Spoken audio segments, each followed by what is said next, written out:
Well, since there have been some references to Greek philosophers here, I'm going to be peripatetikos, which is like what the Lyceum followers of Aristotle used to teach and discuss while they were walking, peripatetikos.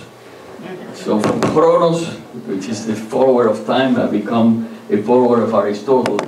And for all of you, Chinyen Kwailo. Happy New Year.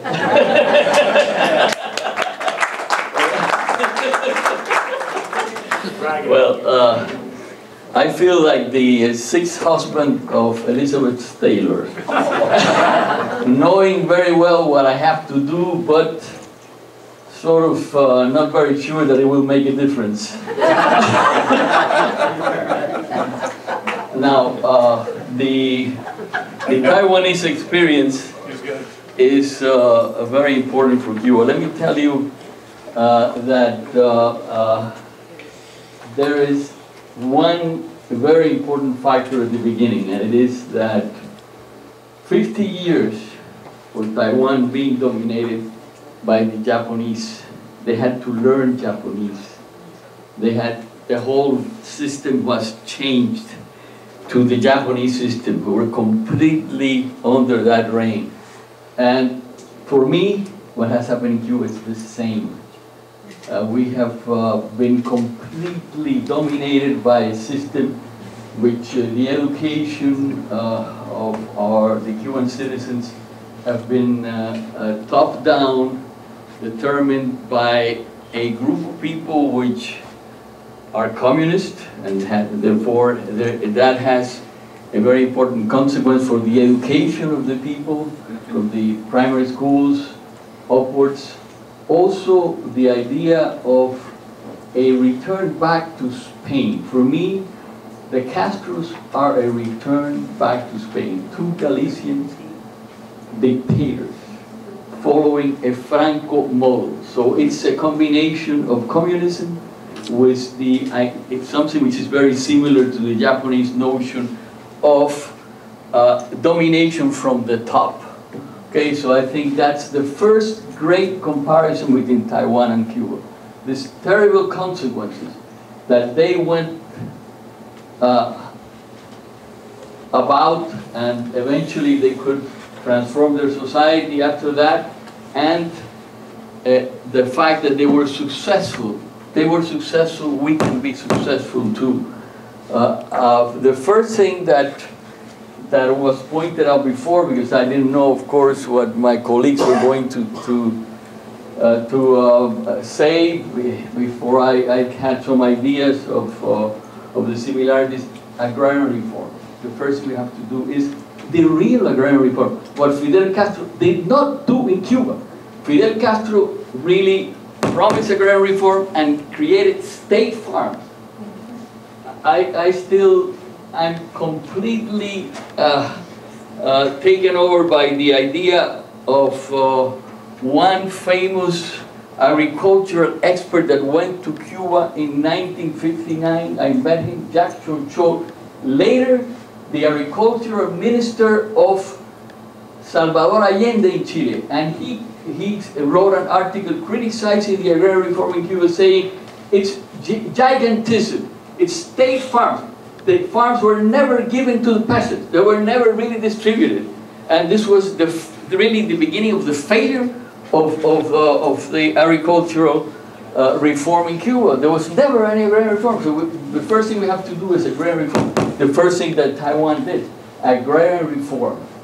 Now, and the second thing is to look at the way in which you organize the production of industry for export, for the exportation to the rest of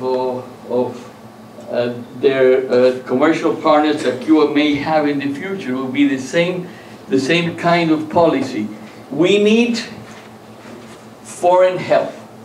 My own calculations, at least we need $10 billion to begin with to get Cuba ongoing.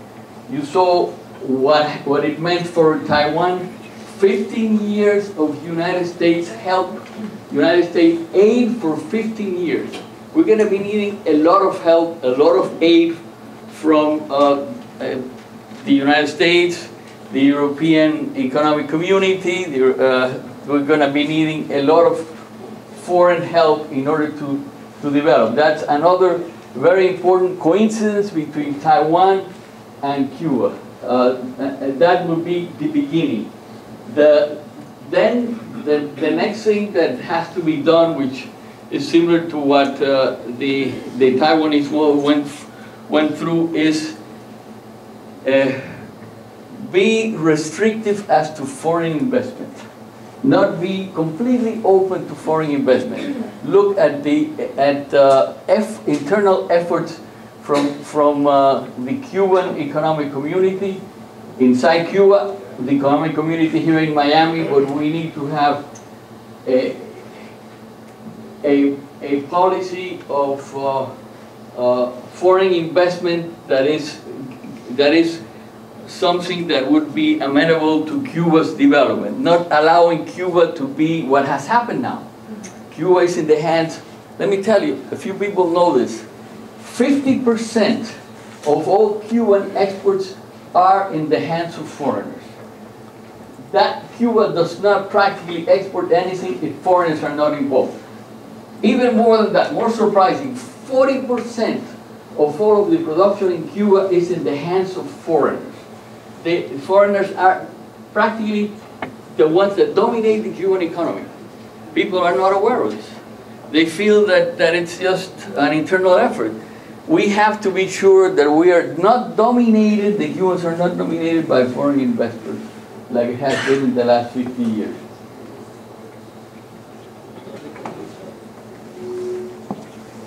So that's how we can begin a process, beginning with agriculture, continue with the industrialization of the Cuban economy, small industry, exploiting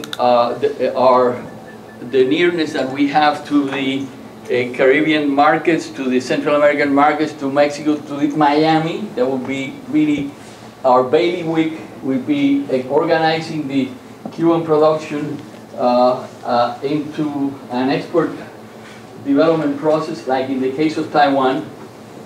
We are a very small economy. If Taiwan is small, we are minuscule. As my own estimation of what has happened in the last 50 years is, I imagine exactly maybe what happened to Japan dominating Taiwan, what the foreign interest dominating Cuba has brought to Cuba is a decline in per capita income from 1959 to the present of maybe close to 5% of per capita income of what Cuba had achieved in the late 1950s. There was, as an incidental matter, an economist by the name of Harry Oshima from Stanford University went to Cuba in 1953. He did an analysis of the Cuban economic production and re-estimated national income of the Cuban economy in the year 1953. He published his research. Thanks God I was right there next to that source. I studied at Berkeley, so that was at Stanford, so I got all of his studies. Cuba was in 1952, 1953 at the level of the income per capita of Alabama and Mississippi. You might say Alabama and Mississippi, but Alabama and Mississippi are parts of the United States, and Cuba had an income per capita that was much higher than any Latin American country in the 1950s.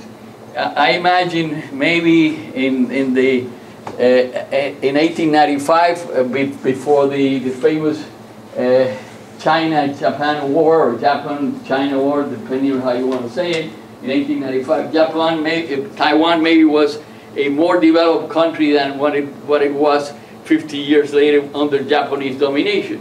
So basically, we know what we can do. We did it already.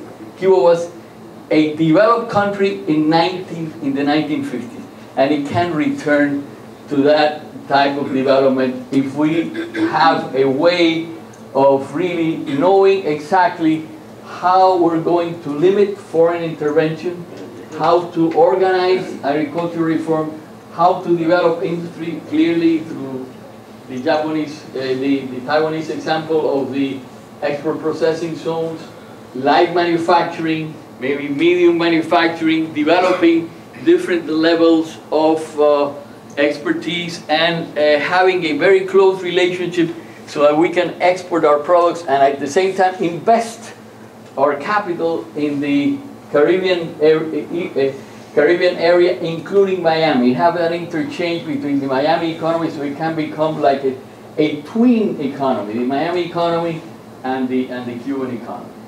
That's all I have to say, folks.